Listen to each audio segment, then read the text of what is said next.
Okay, so you want to own a private jet. Skip the security line, skip the gate, skip the stranger elbowing you for the armrest. You pull up to a private terminal, walk 50 feet across the tarmac, and you're airborne 12 minutes later on your own schedule, going exactly where you want to go. That's the picture. That's what the ads sell you. The guy stepping off the stairs in a suit, sunglasses on, no crowd, no wait. Here's the problem. Almost nobody who owns a private jet is actually living that picture, and the ones who are usually aren't paying for it the way you'd assume. A private jet isn't really a transportation purchase. It's a subscription to convenience with a depreciating asset bolted onto the side of it. And the moment you understand that distinction, everything about how jet ownership actually works, and how it quietly drains the people who don't understand it, starts to make sense. Let's start with the fact that owning a jet isn't one thing. There are at least 4 completely different businesses hiding inside that phrase. At the top, you have full ownership, buying the entire aircraft outright, hiring your own crew, and covering every dollar of upkeep yourself. Below that sits fractional ownership, programs like the big-name fractional operators, where you buy a share of a specific aircraft, sometimes as small as 1/16th, and in exchange you get a guaranteed number of flight hours a year on that plane or its equivalent from a shared fleet. Below that, jet cards, prepaid blocks of flight hours, usually 25 to 50 hours at a time, on aircraft you never own even a fraction of. And at the bottom, on-demand charter, no ownership stake at all, just booking a plane trip by trip the way you'd book a hotel room. Each of these is a different bet on the same underlying question. Do you want to own an asset and manage every cost yourself? Or do you want to pay someone else a premium to make the ownership headache disappear? That single decision changes almost every number that follows. Now let's talk about what it costs to get in the door, because the sticker price is only the beginning. A new light jet, something like a compact 6 or 7-seat aircraft designed for short regional hops, starts around $3 to $4 million. A mid-sized jet, the kind that can comfortably cross the country nonstop, runs somewhere between $9 and $18 million. Step up to a heavy, long-range aircraft capable of transatlantic flights, and you're looking at $25 million and up, with the newest ultra-long-range models pushing past $70 million. And that's before a single hour of flying. Before you close on any of these, industry practice requires a pre-buy inspection, a full mechanical and structural audit performed by an independent shop, which can run anywhere from $15,000 on a light jet to well over $100,000 on a larger aircraft. Skip it, and you risk buying an airplane with hidden airframe damage or an engine nearing a multimillion-dollar overhaul, and finding out only after the money has already left your account. Add sales tax, which in many states runs 6 to 8% of the purchase price, meaning a $10 million jet can carry a $600,000 tax bill before it ever leaves the ground for the first time. Here's the decision most first-time buyers don't think through carefully enough. Do you buy new or buy used? A new aircraft comes with a full warranty, the latest avionics, and none of somebody else's maintenance history to inherit. But it also depreciates hardest in year 1, and manufacturer order books for popular models can run 2 to 3 years out, meaning the jet you order today might not arrive until well after your business need for it has changed. A used aircraft, particularly one 5 to 10 years old, can cost 40 to 60% less than the same model new, and someone else has already absorbed the steepest part of the depreciation curve for you. The trade-off is engine time. Jet engines are sold and valued partly by hours remaining until their next scheduled overhaul, and a used aircraft with an engine approaching that threshold can trigger a 6 or 7-figure bill within the first year or 2 of ownership, even though the purchase price looked like a bargain. Buyers who skip an independent pre-buy inspection to save money on a used aircraft are, more often than experienced brokers would like, the same buyers who end up on the phone with an engine shop within 18 months. Then there's financing, because very few buyers, even wealthy ones, pay $18 million in cash for an airplane. Aircraft loans typically require 20 to 25% down, with the remaining balance financed over 7 to 15 years. Interest rates on jet financing generally run higher than a conventional real estate mortgage, often landing a percentage point or 2 above prime, because lenders treat aircraft as a rapidly depreciating, highly specialized asset that's expensive to repossess and resell if a loan goes bad. On a $12 million mid-sized jet financed at 75% loan-to-value, monthly payments alone can run well into 6 figures a year before a single dollar of operating cost is added on top.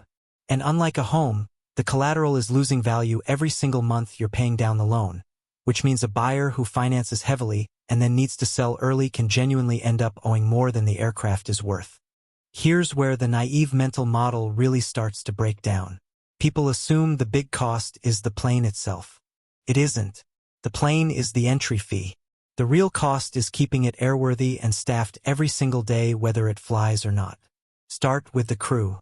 A midsize or heavy jet legally requires a minimum of 2 pilots, and most owners also want a dedicated crew rather than rotating freelance pilots for consistency and safety. A qualified captain's salary runs somewhere between $90,000 and $150,000 a year, with a first officer adding another $60,000 to $90,000. That's before benefits, training recurrency, which both pilots are legally required to complete annually at a cost of $10,000 to $20,000 per pilot, and before you've paid for a single flight hour of fuel. Then there's the hangar. Hangar space at a major metro airport can run from $3,000 to over $15,000 a month depending on the market, and leaving a jet parked outside instead accelerates weathering on the airframe and avionics, which shows up later as expensive corrosion repairs. Insurance on a multimillion-dollar aircraft with hull and liability coverage typically runs 1% to 2% of the aircraft's value annually, meaning a $15 million jet can carry a $150,000 to $300,000 annual insurance bill by itself. And then there's the part almost nobody budgets for correctly. Maintenance reserves. Jet engines don't get an oil change, they get scheduled overhauls, and those overhauls aren't optional. They're mandated by the manufacturer and enforced by aviation regulators. A single engine overhaul on a mid-sized jet can cost $300,000 to over $1 million, and owners are required to set aside a per-flight hour reserve, often $200 to $600 per engine per hour, specifically so that money exists when the overhaul comes due. Miss that budgeting and the aircraft can be legally grounded until the work is paid for in cash all at once. There's a second layer of hidden cost that catches almost every new owner off guard, and it has nothing to do with the airframe itself. Every time the aircraft touches down somewhere other than home base, there's an FBO handling fee, the private terminal operators charge for parking, ground handling, and coordinating fuel, typically a few hundred to a couple $1,000s per stop depending on the airport. Fuel itself is a major variable cost, and jet fuel prices swing with the broader energy market, meaning a cross-country trip can cost noticeably more one month than the next with no change in how the aircraft is flown. International trips add their own layer, overflight permits, customs and immigration handling fees, and in some countries, landing slot fees that have to be arranged, sometimes with days of lead time, before the flight can even be scheduled. Winter operations bring de-icing costs, which can run from a few $100s for a light jet to several thousand for a larger aircraft per application. And in a bad ice storm, an aircraft can need de-icing more than once before it's cleared to depart. Catering, ground transportation coordination, and landing and ramp fees at busier airports all add up quietly, trip by trip, in a way that rarely shows up in the glossy brochure quoting an hourly operating cost. Add up crew, hangar, insurance, maintenance reserves, database and avionics subscriptions, recurring training and financing costs, and fixed annual ownership costs on a mid-size jet alone can land anywhere from $500,000 to $1.5 million a year before the aircraft has flown a single trip. That's the part the tarmac photo never shows you. Now let's talk about what can go wrong, because equipment failure in this business isn't a minor inconvenience. It's a 6- or 7-figure event. Avionics upgrades, mandated periodically to keep pace with airspace regulations, can run $200,000 or more per aircraft. Landing gear overhauls run into 6 figures. And unscheduled maintenance, a cracked windshield, a failed auxiliary power unit, a corroded control surface, doesn't wait for a convenient month. It grounds the aircraft immediately, and every day it sits in the shop is a day the owner is still paying crew salaries and hangar rent on an airplane that isn't flying anyone anywhere. This is where fractional ownership was supposed to be the answer, and for a specific type of buyer, it genuinely is. Buy a 1/8 share of an aircraft and you pay a fraction of the purchase price, a monthly management fee that covers crew, insurance, and administration, and an hourly rate every time you actually fly. The management company handles maintenance, staffing, and scheduling across its whole fleet, which means you never personally deal with a grounded engine. But here's the mechanism almost nobody outside the industry has heard of. The economics of fractional ownership only work for the operator because of what's called interchange and charterback. When your specific aircraft isn't flying you anywhere, The management company can lease it out to other fractional owners or, in many programs, to outside charter customers, generating revenue on an asset that would otherwise sit idle in a hangar burning cash. You're not just buying flight hours, you're buying into a shared fleet utilization model, and the profitability of the entire program depends on the operator successfully juggling thousands of these shares across hundreds of aircraft so that utilization stays high. When that juggling act breaks down, and it has broken down before, owners are left holding a depreciating asset with monthly bills that don't stop. And that leads to the real revenue mechanism sitting underneath this entire industry, the one that explains why full ownership so rarely pencils out for someone who isn't flying constantly. Charter management. Owners who don't fly their jet every week can place it with a Part 135 charter operator, who rents the aircraft out to paying customers when the owner isn't using it. In exchange, the owner typically keeps somewhere between 70 and 90% of the charter revenue generated, with the management company taking the rest as its fee. Let's actually run that number. Say a mid-sized jet charters out for $4,000 an hour, and the owner's split is 80%. If the management company books that aircraft for 150 charter hours over the year on top of the owner's own flying, that's $600,000 in gross charter revenue, of which the owner nets $480,000 against their fixed costs. On paper, that looks like it meaningfully offsets a $500,000 annual cost base. In practice, charter demand is unpredictable. Wear and tear from third-party charter flights accelerates the very maintenance schedule the owner is already struggling to fund, cutting into the engine reserve faster than personal flying alone would, and the aircraft's resale value depreciates faster the more total hours accumulate on the airframe, since buyers pay close attention to total time when pricing a used jet. The owner is effectively subsidizing strangers' flights in exchange for a partial offset against costs they were already going to pay regardless, and that offset is never as clean or predictable as the brochure number suggests. Depreciation itself deserves its own line item, because it is brutal and immediate. A new light or mid-sized jet can lose 10 to 15% of its value in the first year alone, and 30 to 50% within 5 years, depending on the model and market conditions. Unlike a car, this isn't a slow, predictable curve. Aircraft values are sensitive to engine cycle count, avionics obsolescence, and shifts in fuel prices that change which aircraft categories buyers want. A jet that was a hot resale item 2 years ago can sit on the market for over a year with no offers if a newer, more efficient model has come out in the meantime. Now, the case studies, because this industry has real bankruptcies behind it, not hypotheticals. Fractional jet programs have gone through painful consolidation over the decades as operators discovered that guaranteeing owners a fixed number of hours while managing fuel costs, crew costs, and maintenance across a huge shared fleet is an extraordinarily difficult balancing act, and more than one major fractional and charter brand has restructured, been sold off in distress, or shut down specific fleet types entirely when the math stopped working, leaving owners scrambling to reposition their shares or aircraft elsewhere. On the charter management side, the same pattern has played out at smaller operators repeatedly. A regional charter management company signs up a fleet of owner aircraft, promises strong utilization and steady offset income, and then a downturn in charter demand or a spike in fuel and insurance costs leaves the company unable to cover its own overhead.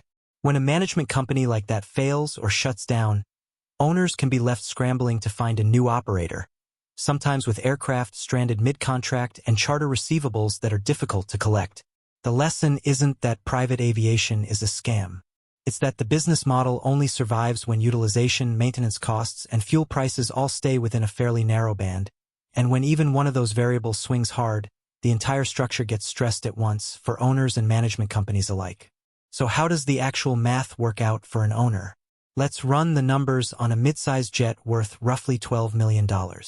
Fixed annual costs, crew, hangar, insurance, training, and maintenance reserves run approximately $800,000 a year regardless of how much the aircraft flies. Add variable costs, fuel, landing fees, and catering at roughly $2,000 to $3,000 per flight hour.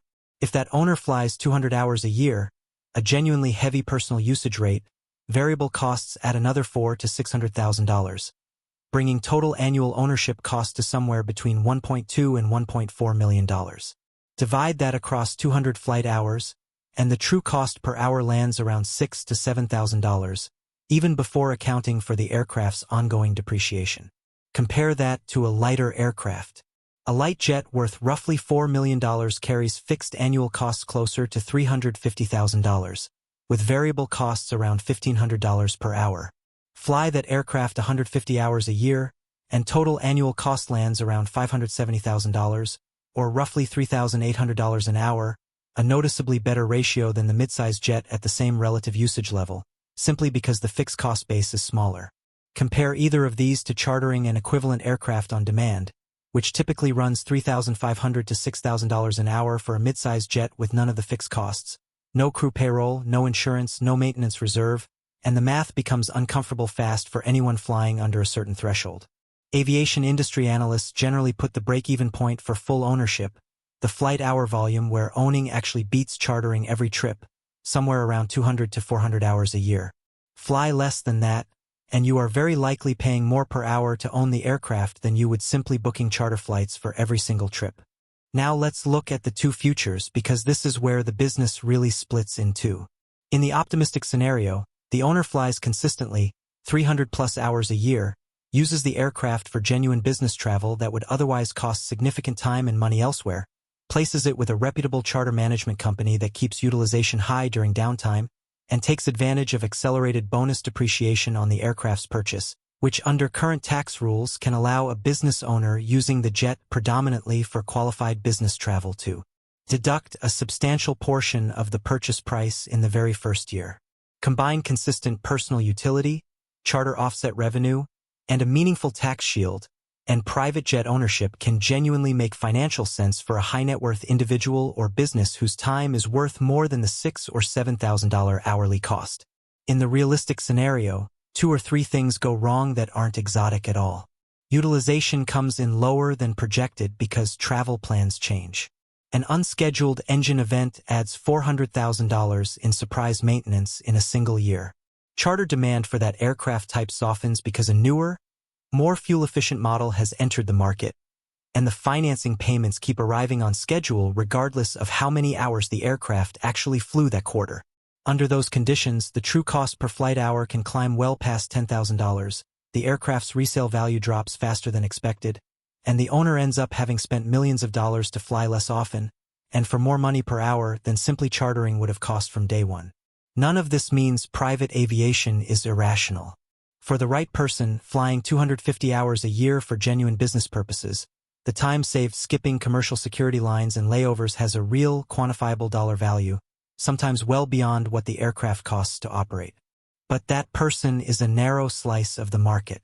Most private jet owners fly far less than the break-even threshold, and for them, the aircraft functions less like transportation and more like an extremely expensive symbol of arrival that happens to occasionally fly them somewhere. The tarmac walk is real. The freedom from the security line is real. But the business underneath it isn't selling flight hours. It's selling the appearance of frictionless travel while quietly betting that most owners will never sit down and calculate what each individual trip actually costs them. Understanding that gap between what a private jet feels like and what it costs per hour in the real ledger is the entire difference between someone who uses aviation to make money and someone who becomes the reason the management company's numbers work.